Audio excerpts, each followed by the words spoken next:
저희들이 미장센에 대해서 이야기를 많이 했었죠. 자, 영화에서 미장센은 아주 중요하기 때문에 다시 한번 복습할 겸 또 더 많은 내용을 이야기할까 합니다. 미장센. 아마 영화에서 가장 중요한 요소 중에 하나가 아닐까 생각합니다. 미장센은 연극 무대에서 나온 겁니다. 그래서 연극 무대 안에 들어있는 모든 것이 미장센적 요소입니다. 원래 미장센은 불어로 메트르 앙 센느, 장면을 만들어내다는 뜻입니다. 그래서 미장센이라는 것은 장면 안에 무엇을 배치할 것인지, 블러킹도 포함된다고 보시면 되겠죠. 바로 영화는 미장센의 이야기라고도 볼 수 있습니다. 미장센은 불란서 말로 장면을 배치하게라는 뜻입니다. 미장센은 끊임없이 움직이는 카메라 앞에서 연기되는 장면을 지칭합니다. 배우들이 연기하는 장면들, 여러분들 드라마에서 많이 보고 있죠. 이것들이 카메라 앞에서 연기되는 모든 것들을 잡아내는 것이 촬영감독 역할인데, 미장센은 이렇게 연기되는 장면을 지칭한다고 볼 수 있습니다. 또 새로운 구도를 통해서 카메라 무브먼트, 줌 렌즈, 렌즈 등, 또 연기 블로킹을 통해서 창조됩니다. 블로킹이라는 것은 연기자가 A 지점에서 B 지점으로 갈 수 있는 것을 표시해 놓는 거라 보시면 되겠습니다. 이처럼 카메라 움직임, 렌즈의 사용, 블로킹을 통해서 새로운 구도가 만들어질 수 있습니다. 어떤 의미에서 새로운 미장센이 창조된다고 해도 과언이 아니겠죠? 자, 영화라는 것은 이야기를 계속해서 했었죠. 영화는 기계적 복제에 의존하는 매체입니다. 카메라를 이용해서 이미지를 담아내겠죠. 영화 감독은 이런 스타일의 조작을 통해서 개인적인 표정을 달성하게 되는 겁니다. 그래서 영화가, 여러분들이 봉준호와 영화를 보면 어떻게 됩니까? 항상 폭력이 함께 스며들어 있죠. 또 자본주의를 비판하는 철학이 들어있고, 또 미해결의 어떤 살인사건들이 있게 되는 거죠. 곰보리치는 시각예술에서 스타일의 역사란 어떤 도식과 수정의 과정을 이해합니다. 그 때문에 감독들마다 시각적인 스타일이 있겠죠. 봉준호 감독은 기생충에서 망원 렌즈를 이용해서 인물을 잡아내기도 하지만 광각 렌즈로 아주 넓은 장면을 잘 잡아내고 있죠. 비 오는 장면의 어떤 모습이나 또 계단에서 내려오는 장면들을 볼 때 광각 렌즈로 정말 미장센의 미학을 잘 보여주고 있습니다. 이런 봉준호와 같은 영화 감독은 영화적 관습을 습득했을 겁니다. 봉준호 감독은 연세대 사회학과를 나왔습니다. 영화 전공이 아니었습니다. 그런데 영화 아카데미를 나오고 그러면서 영화에 대해서 진입을 했었죠. 그렇지만 누구나 다 그렇지는 않지만 영화 감독은 영화 관습이 무엇인가, 영화 언어가 무엇인가 등등을 알아야 되겠죠. 그렇기 때문에 이러한 영화적 관습을 습득한 후에 관객들에게 특별한 효과를 제공하기 위해서 자신만의 스타일을 변형시킵니다. 자, 여러분들 설국열차나 괴물이나 기생충에 나타난 스타일은 무엇일까요? 카메라의 어떤 스타일, 또 움직임 등등이 많이 있겠죠. 또 조명을 통해서도 나타날 수 있겠죠. 화면 구성에서도 그러겠죠. 또 의상에서도 그러겠죠. 인디안 복장을 한 어떤 기생충에서 송강호나 그 박사장님 아들, 그런 것들이 다 상징적으로 표현되겠죠. 그래서 미장센이나 이런 스타일은 우리 영화의 내러티브에 입각한 사실성이 강하죠. 그래서 이야기를 더 전달하기 위해서, 잘 전달하기 위해서 이렇게 어떤 시각적인 요소들을, 스타일을 만들어내는 겁니다.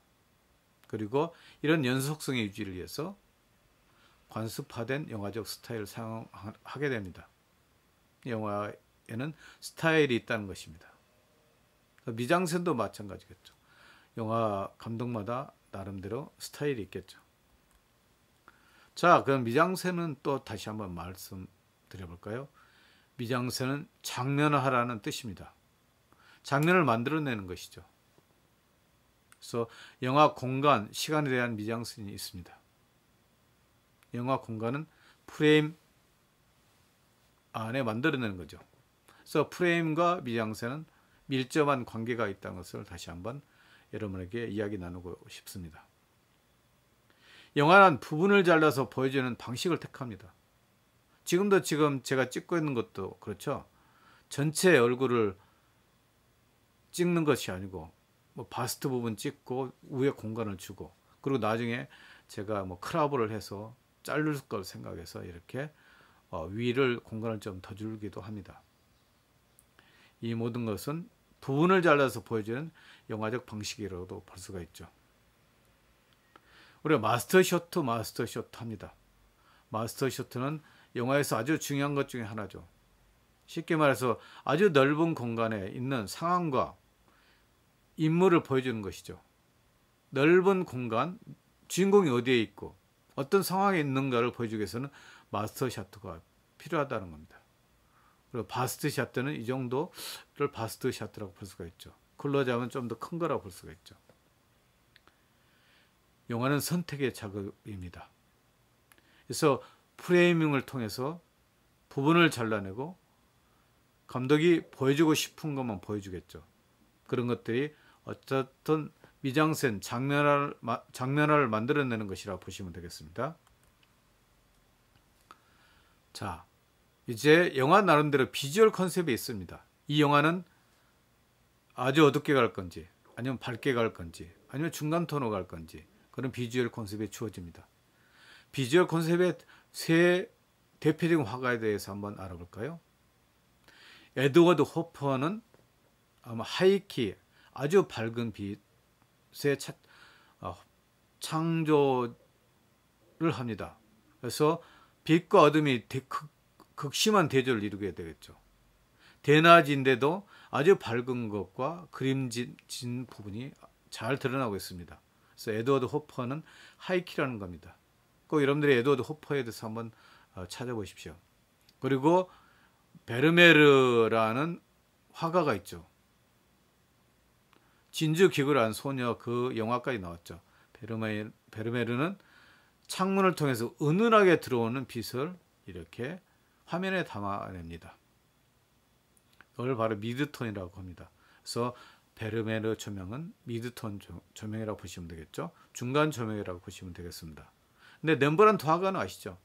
렘브란트는 조명 하나를 써서 바로 공간적 깊이를 주면서 주인은 어둡게 하고 인물만 살짝 어둡게 주는 겁니다. 여러분들이 누아르 영화나 폭력 영화에서 많이 나오고 있죠. 또 우리가 어쨌든 하러 무비에서 그런 것들이 많이 나오겠죠. 그래서 비주얼 컨셉이 이렇게 주어지게 되면 공간 설계를 하는 것이 영화 작업에서 기본이라 설명할 수 있습니다. 그래서 영화라는 것은 에드워드 호퍼나 베르메르나 아니면 렘브란트의 빛의 사용에 따라서 이렇게 공간 설계를 할 수 있게 됩니다. 미장센은 무대를 만드는 것입니다.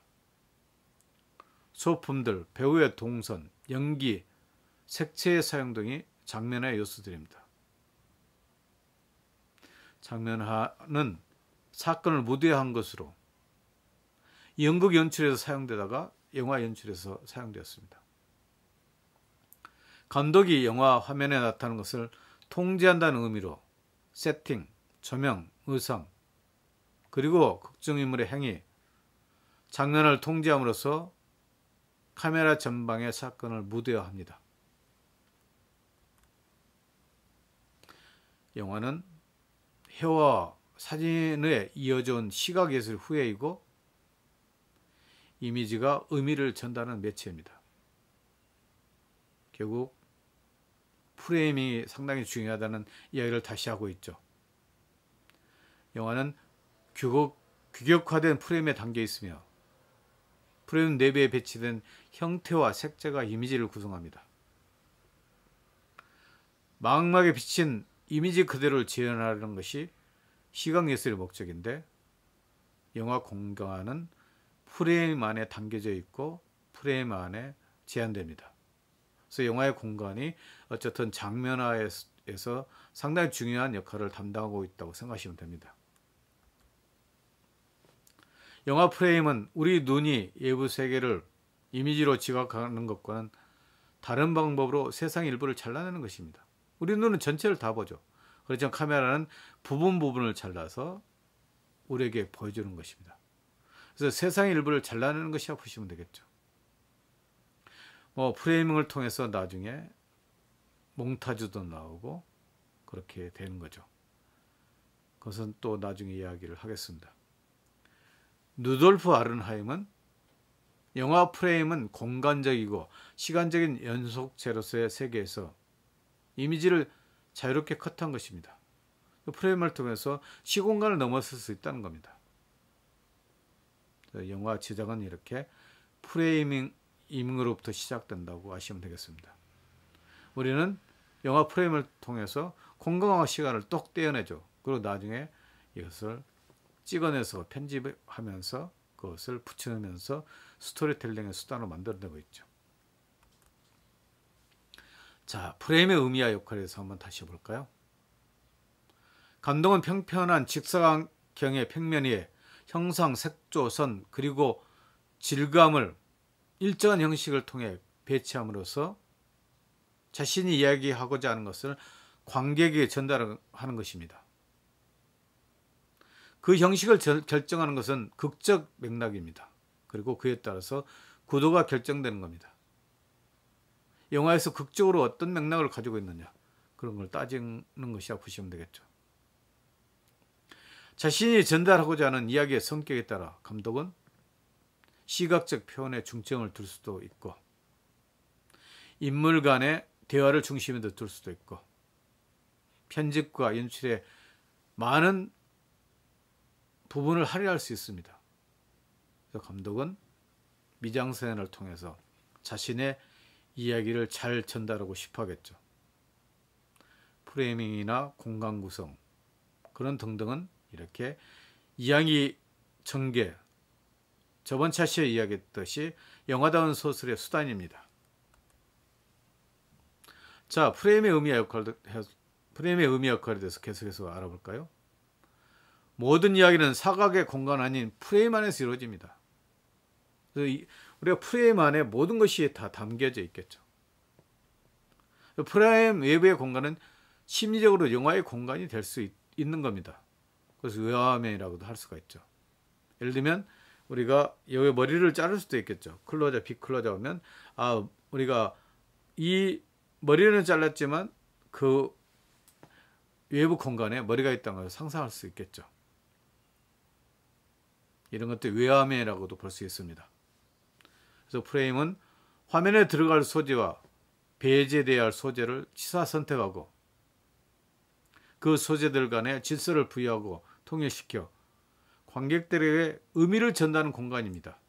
그래서 관객들에게 프레이밍을 통해서 미장센을 통해서 이런 공간화를 통해서 의미를 전달하는 공간이죠. 그래서 의미 전달과 상당히 연관이 되어 있습니다. 자, 영화 공간 계속해서 이야기를 하고 있죠. 영화 공간에 대해서는 여러분들이 한번 깊이 생각해 봐야 될 겁니다. 영화는 사방이 어둠으로 둘러싸여 있고 움직이는 이미지로 가득 채워진 직사각형의 공간입니다.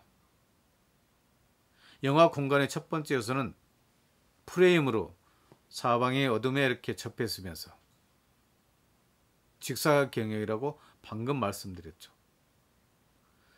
이 그림과 같은 프레임은 일상적 삶의 공간으로부터 우리를 분리시키면서 다른 질서 혹은 다른 논리적 유형의 공간을 인식하게끔 만듭니다.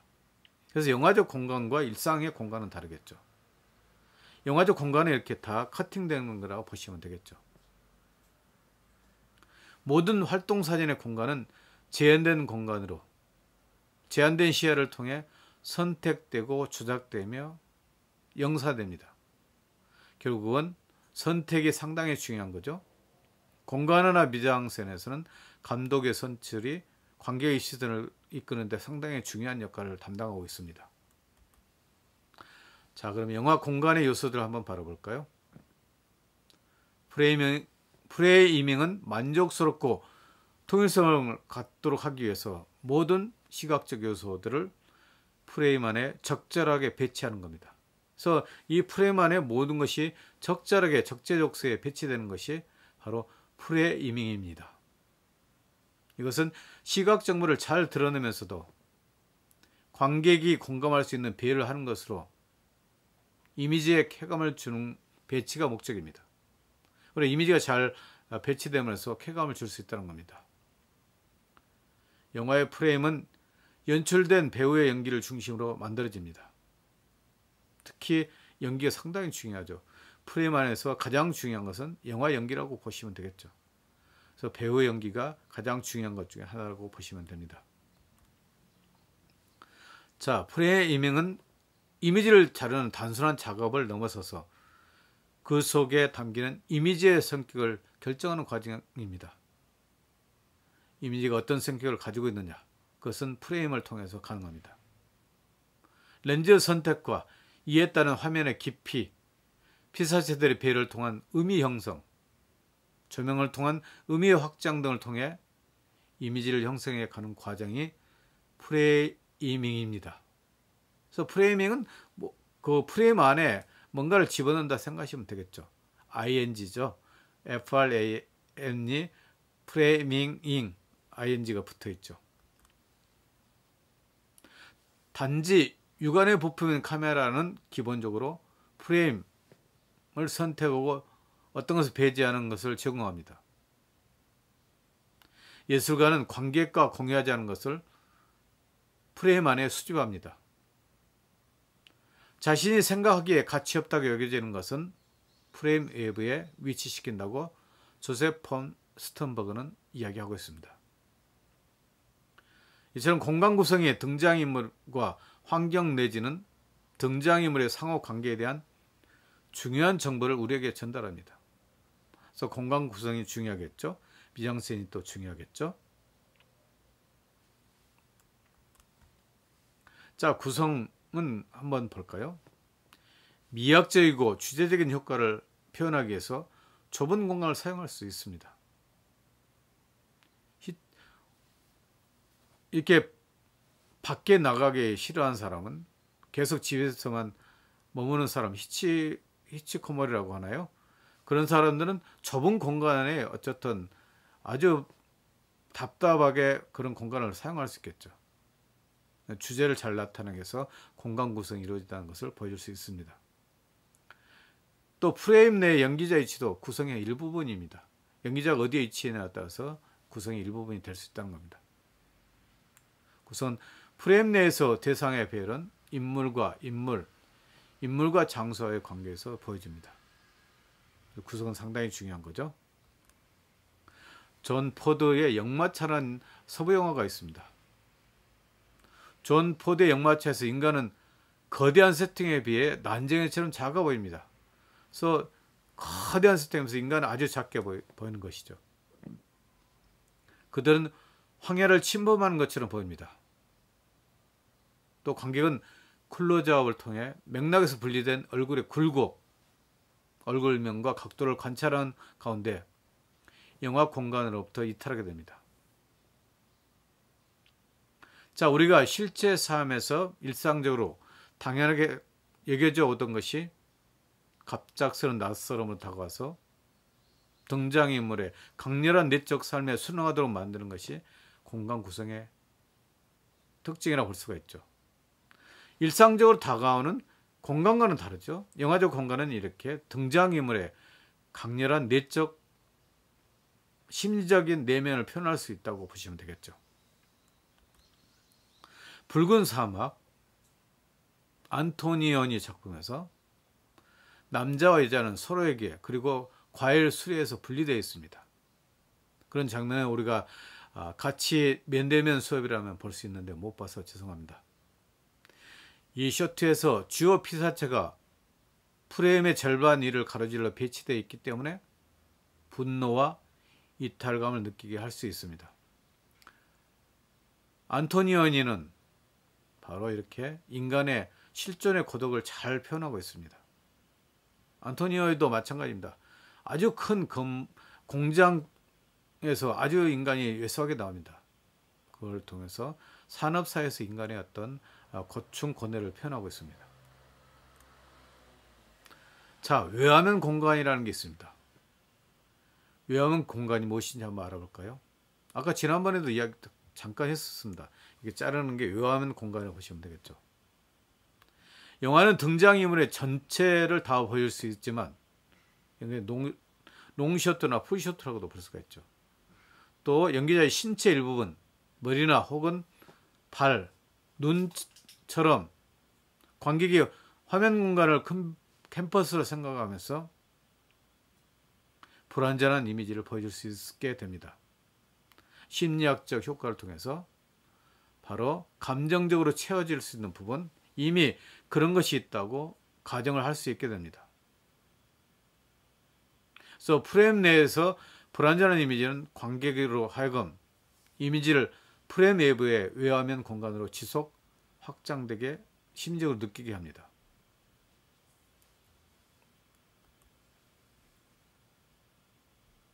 자, 외화면의 공간, 화면 공간은 모든 영화의 셔트에서 창조될 수 있습니다.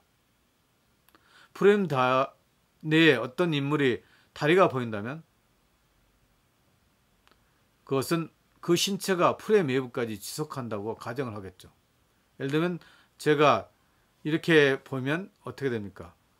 이 외화면에 선이 나가고 있다고 생각하시면 되겠죠. 이처럼 신체 프레임 외부까지 우리의 선이 보여준다는 것을 보여주는 것이 외화면 공간의 모습입니다. 자, 잠깐 또 화제를 받고 칼 드레이어의 영화가 있습니다. 잔다르크 여러분들이 아실지 모르겠지만 불란서 혁명 때, 백년 전쟁 때 영웅이었죠. 물론 재판에서 송부대에서 사형 선고를 받지만요. 이런 쉽게 말해서 한국의 유관순이라고도 보시면 되겠죠. 잔다르크의 순환은 클로즈업 씬과 근거리 촬영으로만 이루어져 실제 허구, 즉 얼굴 드러내기 위한 영화의 극단적인 가능성을 보여주고 있습니다. 정말 극단적으로 인물을 클로즈업을 하면서 스토리텔링해서 관객들이 몰입할 수 있게끔 만들어주는 것이 칼 드레이의 잔다르크입니다. 여러분들이 유튜브를 한번 쳐보십시오. 칼 드레이의 잔다르크가 다 볼 수 있을 것입니다. 여기 이 영화에서 화장, 조명, 카메라 기법 등 배우를 마치 불멸의 여신으로 만들어 놓은 것입니다. 특별한 장치도 있는 것이 아닙니다. 흑백 영화입니다. 그렇지만 맨 얼굴을 클로즈업하여 인간적인 모습을 보여주는 것입니다. 얼마나 잔다르크가 조국을 위해서 싸웠는데 이렇게 처참하게 고통을 받고 죽어가야 하는 모습을 클로즈업을 통해서 잘 나타내고 있습니다. 이런 것들이 화면 구성의 한 모습이 아닐까요? 유한하고 죽을 수밖에 없으며 동시에 영적인 존재 잔다르크의 모습을 잘 보여주고 있습니다. 연초점 이야기했었죠. 분장, 망원 렌즈, 필터와 흐린 화면 처리 등이 가미된 클로즈업 씬이 우리가 스타 시스템에서 스타를 불멸의 우상으로 만드는 반면 이런 장치가 없는 상태에서도 인간적인 또는 영적인 천진함을 보여줄 수 있게 됩니다. 여러분들 영화를 볼 때 클로즈업이 어떤 효과를 낼 수 있는 건지 하나의 대표적인 예라고 볼 수가 있습니다. 그래서 결론적으로 화면 구성을 한번 다시 복습하면서 이번 차시 수업은 끝낼까 합니다. 화면 구성이라 하면 영화의 한 장면으로서 찍혀지는 대상에 대하여 카메라가 갖고 있는 아름다움일 뿐만 아니라 강하게 그 영화적 내용을 확연하게 표현하는 구상과 성과를 말합니다. 그랬더니 화면 구성이라는 것은 바로 카메라로 정말 프레이밍 하면서 장면화하는 겁니다. 그것을 통해서 감독은 자신이 표현하고자 하는 스타일을 통해서 의미를 전달하게 될 겁니다. 오늘 수업은 미장센에 대해서 이야기를 했습니다. 여러분